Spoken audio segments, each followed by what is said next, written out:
Dès l'entrée de l'hôpital, ce ne sont pas les médecins qui sont mis en avant au pôle santé Sarthe-et-Loire.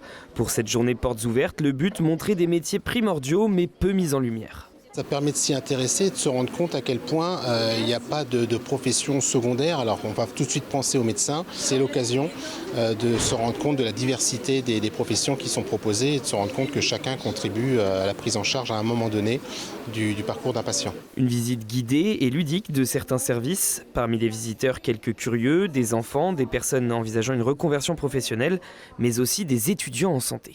Ça va nous permettre de comprendre comment l'hôpital va fonctionner dans un premier temps, mais également de comprendre les attendus des différents acteurs qui entourent le patient.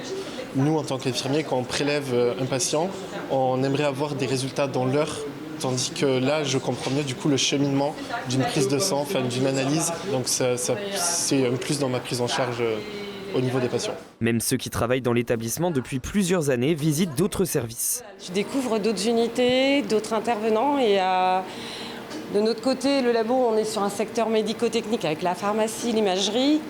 Et on a échangé aussi entre nous, chose qu'on n'a pas toujours le temps de faire quand on est en poste.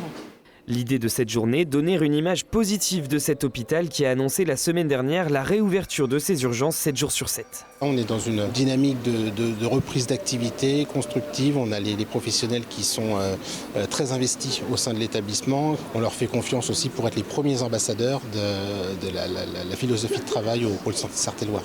Une opération de recrutement aussi avec des job dating. Rien qu'à la mi-journée, 29 personnes avaient passé un entretien, soit déjà 2 fois plus que l'année précédente.